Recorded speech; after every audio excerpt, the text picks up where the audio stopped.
right, here we are. Happy Wednesday, everyone. So we are continuing on the topic of rent by owners. We're going to be talking about absentee owners. We're talking about how to generate more business from this particular source. So let me go ahead and get to my notes here. And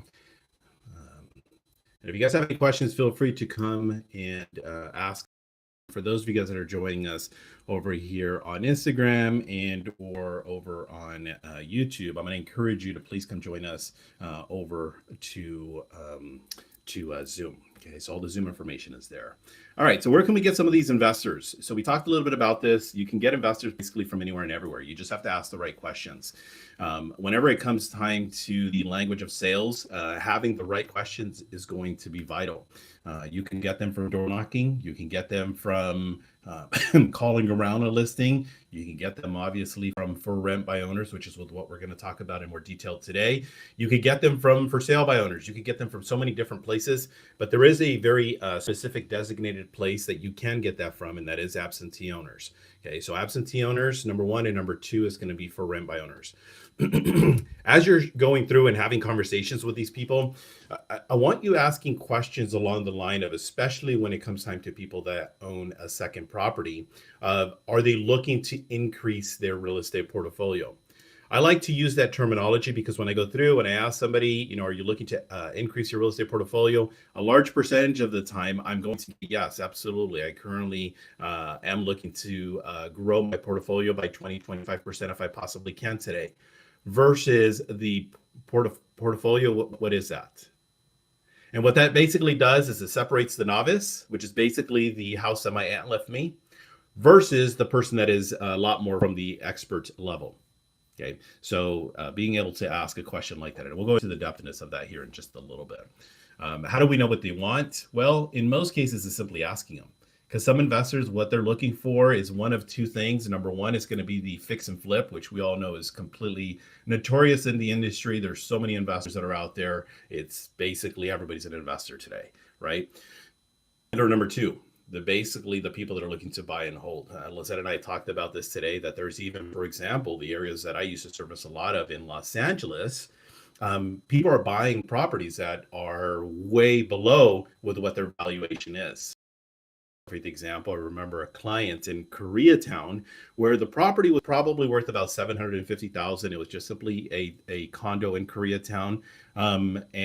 Basically they put it on the market. It had a tenant in there, but because it was in Koreatown, they were able to sell it for almost 20% above the market price. Because they're not looking for investments of today, making sense of it. They're talking about investments for long term. So there are going to be some people that look for investments long term that are willing to hold on to it for 10, 20, even heck, 50 years, building that wealth for that next generation. Okay. So we're not going to spend too much time on this, but I do want to be able to allow everybody, if you have any questions, feel free to ask away. I don't want to push too many people away, but at the same point in time, I don't want to be too short in regards to this. Not a lot of people that go after this source, but it's a great source to go after. Okay, so anybody have any questions that I can address out the gate? How do we separate the two? Okay, so the way we separate the two between the fix and flip and the buy and hold, there's a very simple formula. Okay, and the formula is basically at that 70 to 75 cents on the dollar range is where the fix and flip is looking for.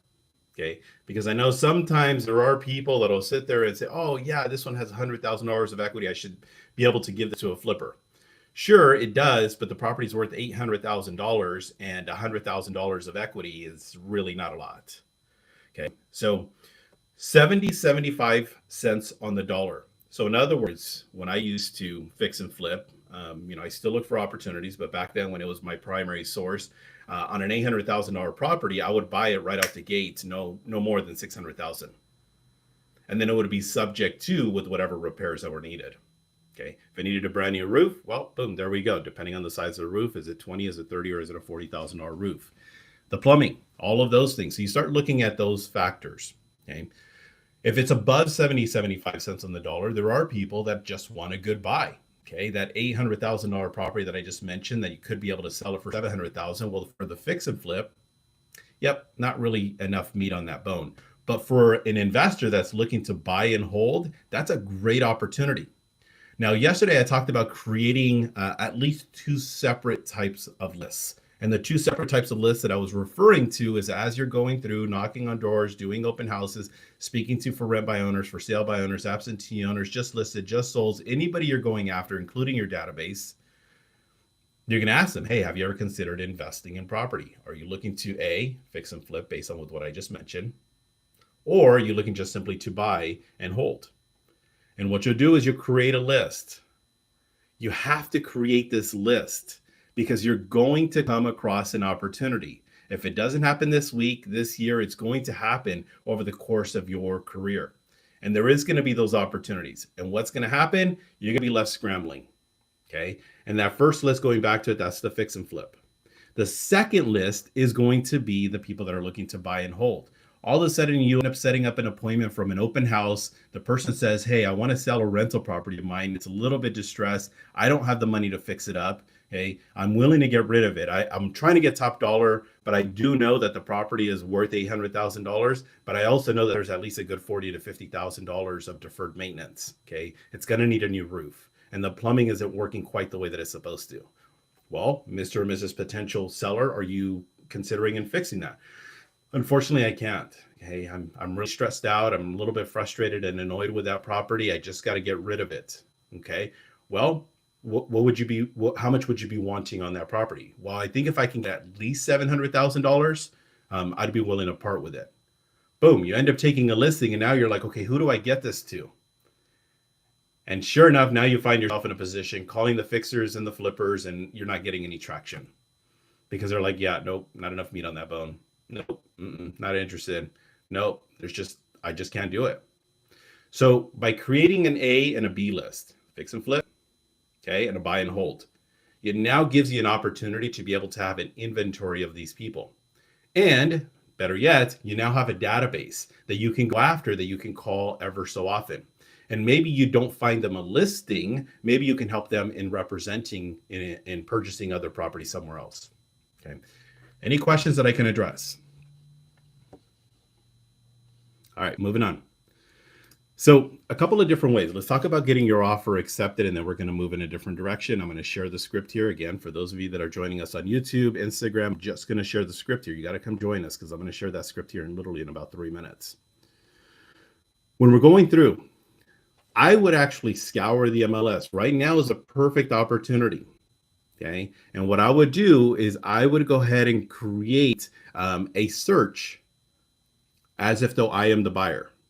And there's a couple of different search criteria that I would use. One of them would be properties that are sitting on the market for more than 90 days. Second one would be properties that are sitting on the market for more than 180 days. Third criteria is you want to be able to identify with what is, in a sense, a going rate. So as an example, a 3-bedroom, 2-bath, 1,500 square foot home here in Visalia, that's probably going to go for about $375 to $425. Okay, that's right in that range. So what I would do is I would say, okay, find me 3 bedrooms, 2 baths, 1,500 plus square feet under 300,000. Today, nothing. Tomorrow, nothing. Next day, nothing. Next week, nothing. Next month, nothing. And then all of a sudden in October, boom, there's a property. 290,000. What's this about? Right? And then I go through, I pull it up. $290,000. This is actually a half decent property. 3 bedrooms, 2 baths. Oh, the pool is shot. Okay. Well, let me see how much the property's worth. Okay. Well, with the pool, it'd probably go for about $425, and they're selling it for $295. Maybe I can call my A list or my B list of investors. That's a way of doing it. Okay. You don't have to go through, you don't have to prospect, you don't have to do anything more, because I know that there are some people that unfortunately that's just not their thing. Okay. The other thing is that as far as the writing up of the offer, there are going to be times where you can, as an example, going back to the exact same situation and scenario. Now, what I would do is I'd call up the agent and I'd say, hey, I definitely would love the opportunity to buy this property by my investors looking to pay probably a little bit closer to $250. Yeah, no, we can't do that. Okay. Well, do you think they'd consider maybe something close to that? No, they're pretty firm at their price. Okay. Well, what if I got you to actually write up the offer for the buyer and you represent the buyer? Well, I don't know. Maybe I can get it for $270, $275. Well, why is Robert doing that? Well, the reason why Robert is doing that is I'm likely going to end up securing a finder's fee from my buyer. I'm going to try to secure, a $5,000 or $10,000 finder's fee, but I'm also going to get the relist if they're going to fix and flip it. So now I'll have a listing at 425, get paid 3% plus a $5,000 finder's fee, rather than being in a position of trying to write an offer for 270, 275. Okay. Now, Jeffrey's asking, where do you find absentee owners? Well, absentee owners, you can find them a couple of different ways. One of them is through title. That's probably the quickest and easiest ways. However, here in California, I don't know about other states, they can't provide phone numbers, which isn't the end of the world because you can go and knock on these doors. But wait a minute, I'm going to go knock on a door where the owner's not even there. Thus, absentee owner. It's okay. You're going to speak to the tenants based on what I talked about yesterday. Okay. And that's free. Okay, so that's free. You don't have to worry about that. Option number 2 is you can use a system like Vulcan. And if you guys need a discount code, I'll send that over to you guys. You guys can get signed up. And in that, you do with what is known as circle prospecting, just listed, just sold. And what you'll then do is you'll go ahead and hit the tab or the button, whatever it is, and you'll just click absentee owners only or non-owner occupied properties only. Okay. Any questions? I'm going to share the script here real quick, and I'm going to break that down. Now we're good. All right. So, okay, cool. So title's giving you guys the options to buy them. Caution, because I don't want to put any of my title people, especially in California, put them in a bad position, because that is the whole reason why that whole thing went into play a while ago. But neither here nor there. Let's go ahead and break down the script. And then just a quick little reminder as I'm pulling this up today, I'm going to be breaking down what is the buyer's consultation. When do we do it? Why do we do it? How do we do it? What does that look like? I'm going to be doing basically both the in-script version of it, meaning I'm going to be role-playing it, but I'm also going to be doing the outside of the script. This is why we say this. Okay, so I'm going to dissect that thing like there's no tomorrow. Okay, and in today's market, buyers are pretty much gold, where most of the time, 10 out of 10 years, 8 or 9 of them is the listing, and the listings will always be the game. But this is that one area of opportunity where we want to make sure that we're strong with our buyer game. Okay, so let me go ahead and share script here. Let me pull this up. And if you have any questions, feel free to come join. Feel free to ask away. And then for those of you that are over on YouTube, okay, all right, here we go. So here's the script, a for rent by owner script. I also have an absentee owner, but I'm not going to break that down because we only have 3 days that we're going to go over this. So calling specifically for rent by owners. Again, you can find these. Lizette mentioned yesterday about getting them on Zillow. Okay, so there's a way to go ahead and going and getting that. You can also look on Craigslist, a version of Craigslist. You can also look on forrentbyowner.com from various aspects. You guys got that? Okay. Now, you can also, of course, inquire through a system like Vulcan. And when you go through a system like Vulcan, you can specifically pull out, extract just for rent by owners. Okay. And in the calling the for rent by owners, here's the script. So, hi, I was calling about the home for rent. Are you the owner? Okay. And again, remember, they're going to give us one of 2 responses. Response number 1 is going to be, yes, I am. Option number 2 is, no, we're managing the property. Now, if they say that they are the owner, of course, you're going to continue on the script. And again, you guys got to come join us over here because I'm sharing the script as we're speaking. So in this, is this property still available? Now, the reason I'm asking is this property still it out, or I want to rent it out, and just simply seeing what the status is. And in that, if they sit there and they tell us, yeah, we are renting it out, okay, good, awesome. Or I'm sorry, we already have it rented out. Good for you. That's awesome. Okay. If I could get you a fair price for your home, would you? Well, I already have it rented out. Why would I want to sell it? No, that's perfectly fine. I get that, and I completely understand. However, if you could get a fair price, including with a tenant, would you be interested in selling it? Well, I mean, to be quite frank with you, we were trying to sell it 6 months ago. We couldn't sell it, and that's the reason why we tried to rent it out. So, but we already found the tenant. I appreciate you calling. We're good to go. I'm not done. I'm still going to continue to move forward in that conversation. Well, Mr. and Mrs. Seller, if I could still get you a pretty close number to what you were originally asking for, would that be something that you would entertain? Well, how's that even possible? I got a tenant in there. Well, see, that's the thing. It says you already done the next purchaser, the investor, the favor by already acquiring a tenant, which is always one of the more challenging things to do. Okay, so tell me more. And then I continue on with the rest of the script.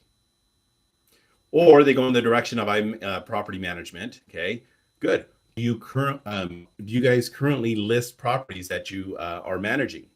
And again, they're going to say yes or no. No, we don't. We don't list properties. We usually refer those out. Well, I'd love the opportunity to be one of those referring agents. Okay.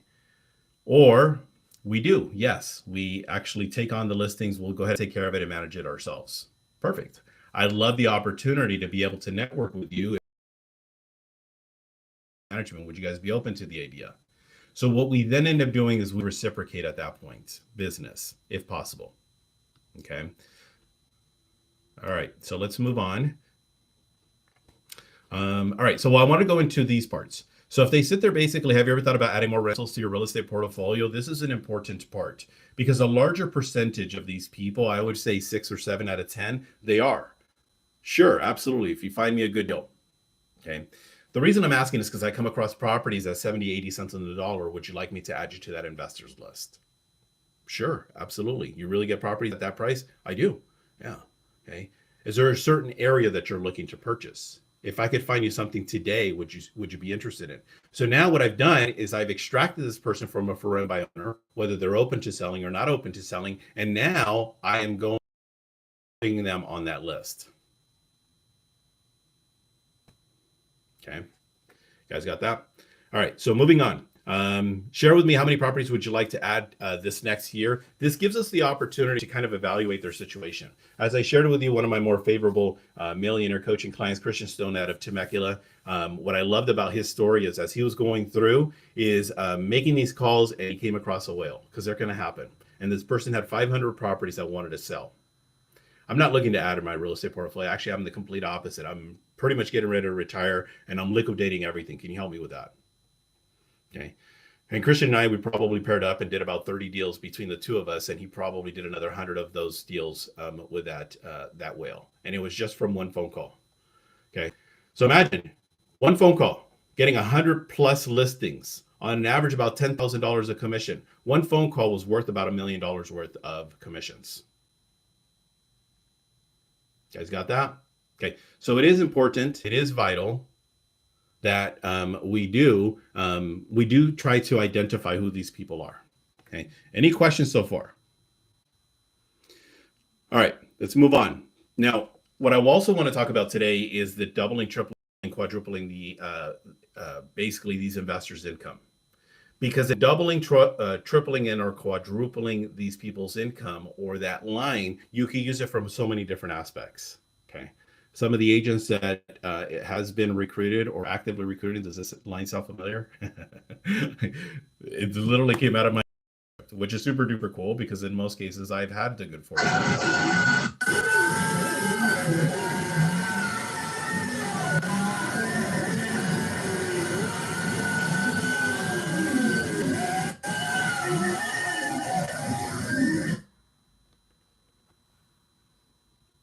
Always fun.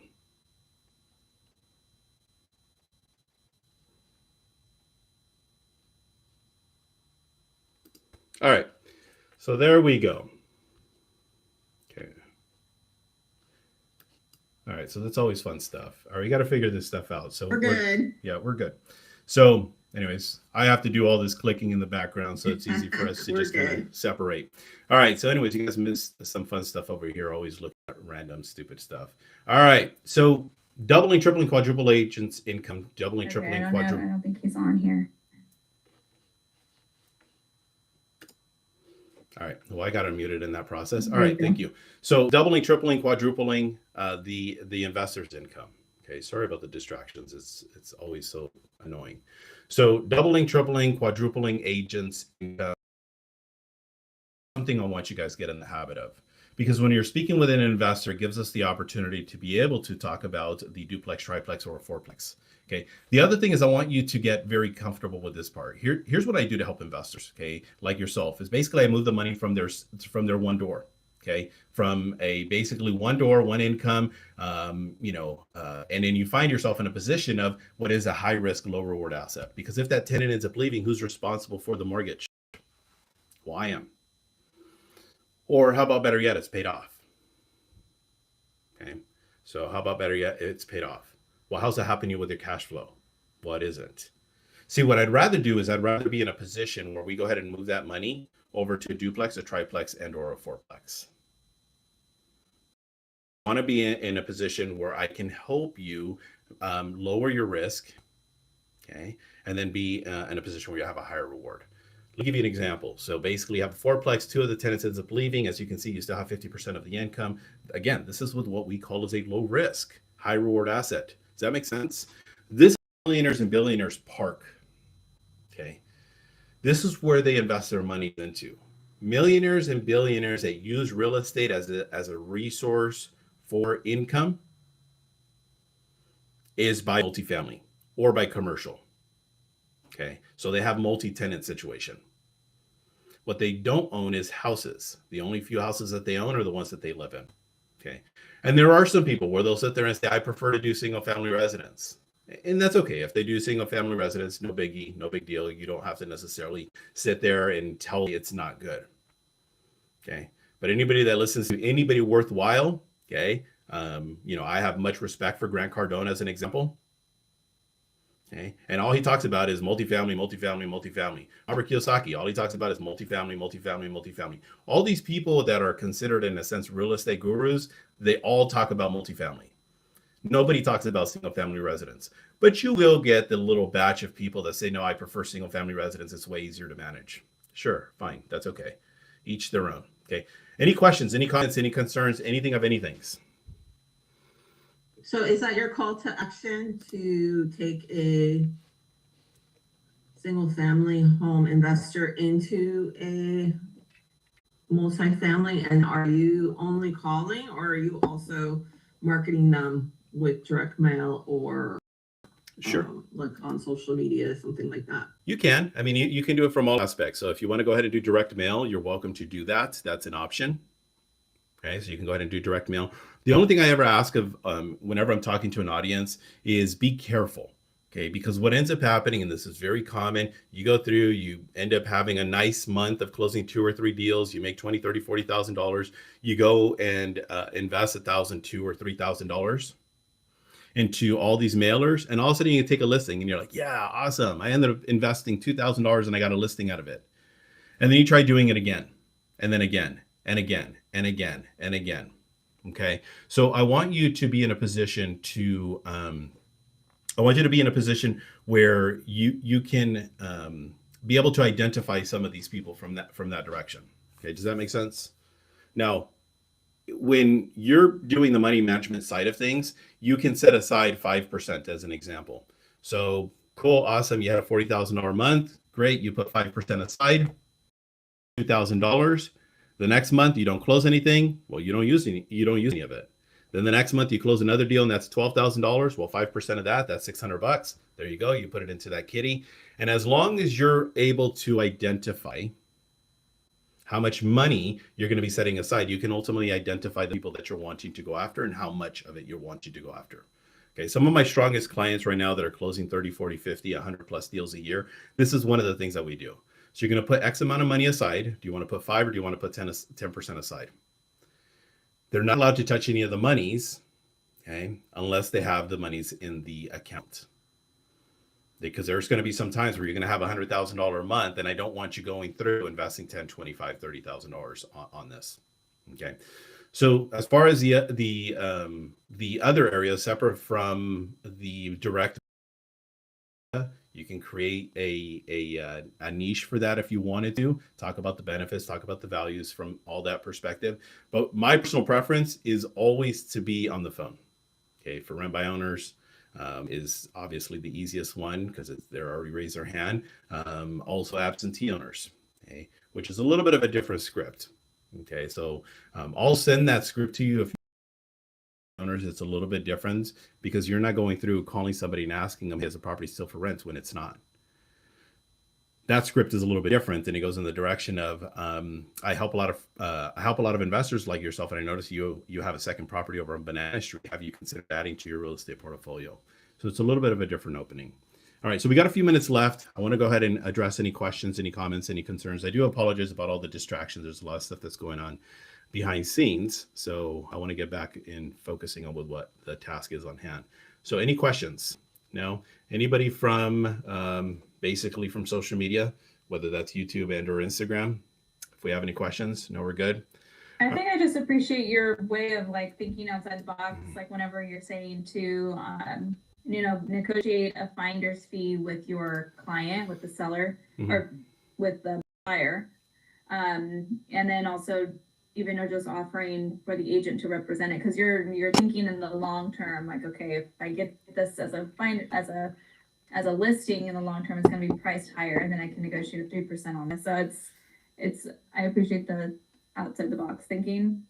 So yeah, absolutely. I think one of my favorite stories, thank you for plugging that in. One of my favorite stories is one address, 5 paychecks, which is super duper cool. Okay. And how did that in a sense work? Because I was going through prospecting, doing my typical routine of just listed calls. I was servicing a lot of investors, as I mentioned yesterday, trying to get back into the game from everything that took place in 2007, 8, and 9. And as I got back in, I started calling absentee owners. And would come across investors, and I literally just put them on the list. As I mentioned, I called one property from a just listed call, and the person said, yes, I do want to get this property sold. I don't live there. Property, unfortunately, is in pretty bad condition. There's 2 units on there, and the back unit doesn't have any flooring. You literally can see the dirt. And I said, okay, well, obviously we can't sell it at full price. What are you willing to take for it? Anyways, giving the example, 400 for 250,000. I represented the seller. I then ended up representing the investor. So I got 2 commissions on that. Now from this, the investor ended up paying me not only a finder's fee on top of that. So I got basically the listing commission. I got the buyer's representation commission plus the investor's finder's fee. So there was a 3rd commission that was involved on that exact same transaction. Now, once the property went through the whole fix and flip process, I relisted the property, which I ended up getting a commission for the listing side of it. And then I ended up finding the buyer because the buyer was already lined up even at the very, very beginning, because they told me, hey, this is a perfect home for us. We live in the neighborhood and we want to buy a home here. But they didn't have the money. They had money to buy a home, but they didn't have $50,000, $100,000 to fix it. So I told them, I said, well, my investor is going to fix this up. Would you like to purchase it when they're done with the repairs? Well, how much you guys thinking about selling it? Well, we're probably thinking about 410, 425, but the property's going to be in almost pristine condition. And if I can get the investor to get your cabinets, your flooring, your color of paint, would that help you? And sure enough, there we go. 5 commissions on 1 address. Okay. So you can put yourself in a position where you can be creative. And we can talk about so many different versions of finder's fees. There have been some cases where I've made more money than the actual investor based on the finder's fee. Okay. But anyways, neither here nor there. Thank you guys for being here. Thank you for attending. As always, I'm going to ask of you today, 12 o'clock. Okay. We have that buyer consultation. So if you want to know more information about that. And then last thing is I do have 2 spots left. Okay. So for the new group that I'm starting, the Power of 5, and the really super cool thing about that is that normally I charge $500 per person per month. But because I am running a special for this month, it's 25% off for the first 3 months. So believe it or not, you get the opportunity for coaching at $375. Okay. So we'll be 5 agents to myself. I can't even believe that I'm even in a sense offering that. But it's a great opportunity. If you're thinking about coaching, you're always in a position where you're a little bit money conscious right now. The market is, of course, shifting. I got to be careful. This is a great opportunity for you to get some coaching. And at the same point in time, being able to get it at a fair discounted price. All right, everybody, let's go take a listing or 5. I'll see you guys later on today at 12 o'clock. I'll see you guys soon. Thank you. All right, guys, I'll see you guys later. Thank you.